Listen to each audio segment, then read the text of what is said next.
Hello, if you're watching one of my videos for the very first time, my name is Adrienne and I love to empower moms to reject the status quo and embrace healthier lifestyle choices.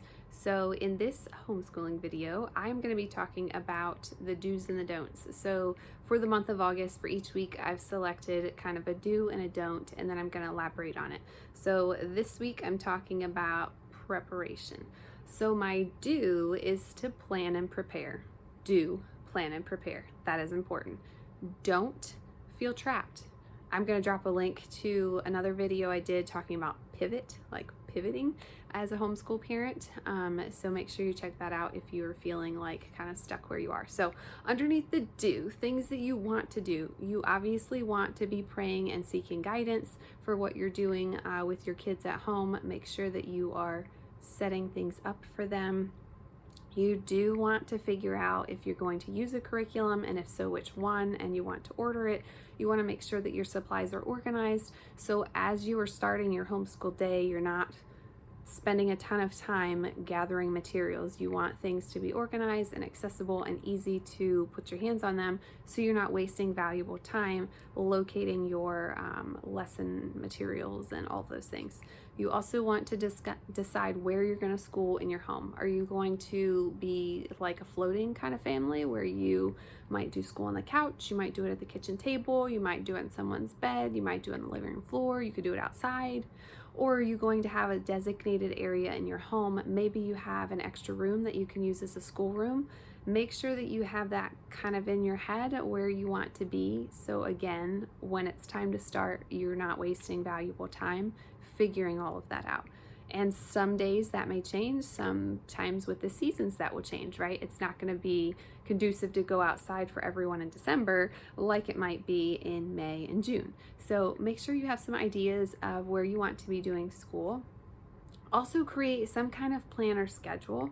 You don't have to have things planned down by the minute, but you might want to think about when your children work best. My daughter works best in the morning, so we get all the heavy things done right away. Math and reading, knock them out. And then the other things that are more fun and a little bit more flexible can be done at later times in the morning. But math and reading have to come first for our family. That might not work for everyone, and you might want to kind of plan and think about when you're going to be doing extra things. Maybe you want to do art a couple times a week, or a science experiment, or history lesson, or take a field trip to a museum every couple weeks. Something that you kind of have an idea. Again, it's not set in stone. This is a flexible lifestyle that you have chosen for schooling your kids. And then you also want to have something where you are kind of keeping this organized, some kind of planner. There's dozens of homeschool planners online that you can order. You can just create your own digital version. I have one that I can drop in the comments that I made that's very basic, just like a month at a glance kind of thing, and setting up goals and writing down your why. I think all that's important.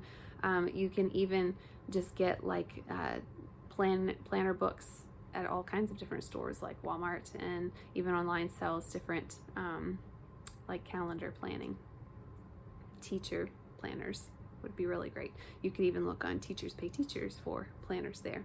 And I will also drop a video that I have about different curriculum styles, because that is, if you're just starting out homeschooling, that can be overwhelming trying to figure out kind of what you want to do and what you want to try with your kids. So those are all the do's. So now let's switch over to the don'ts. Do not feel trapped. You can pivot, you can change at any time. It's just like a teacher in a regular classroom in a public school might have to do if her lesson's not going or his lesson's not going the same way that they planned. They pivot, they change, they make things, they modify, just like you do as a parent too. If you had plans in your head of what you were doing and your kids wake up and they're a hot mess and they're just all over the place, you might be changing your plans. So it's kind of the same thing with homeschooling. Just be flexible. Don't feel like you have to continue doing something that's not working. Don't feel like that you can't change your curriculum if the one that you picked is not working for your kids. It might work for one kid and the other kid might hate it. So just be flexible. Don't feel stuck. Don't feel set. You also want to make sure that you're giving yourself grace. Your learning curve is going to be super high.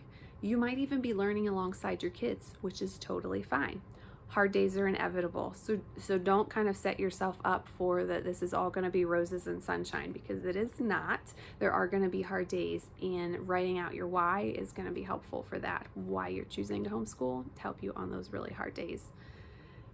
I always tell moms that are having rough days. I used to be a public school teacher, and I always tell them that your worst day homeschooling is still better than their best day at public school, just because of the logistics, right? The public school teacher, even if she or he is amazing, they're going to have 20, 30 kids. They're going to have behavior issues. They're going to have things that are totally out of their control, district guidelines, state regulations, state testing, all of these things that they have no control over.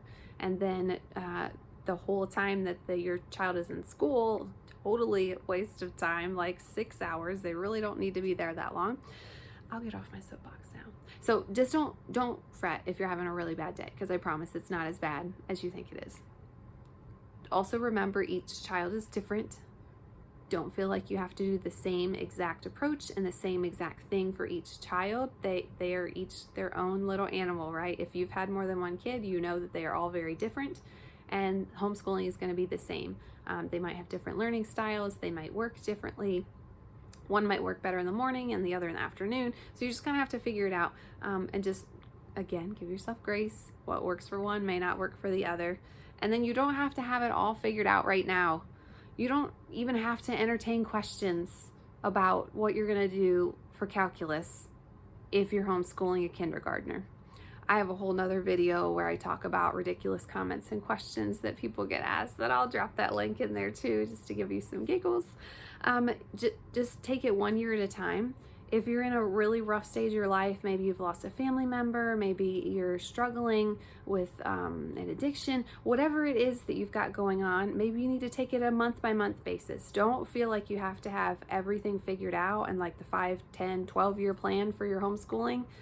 Just take it as many steps as you can at a time. Take 1 year at a time, 1 month at a time, whatever works for you. So don't feel stuck. Don't feel like you have to have it all figured out, but do have things planned and set in place so that your year can start off smoothly and continue to go as smooth as possible within your control, right? I hope that gave you some value. Be sure and check out those links if that interests you, and make sure you hit the subscribe button so you can be notified when I post another video.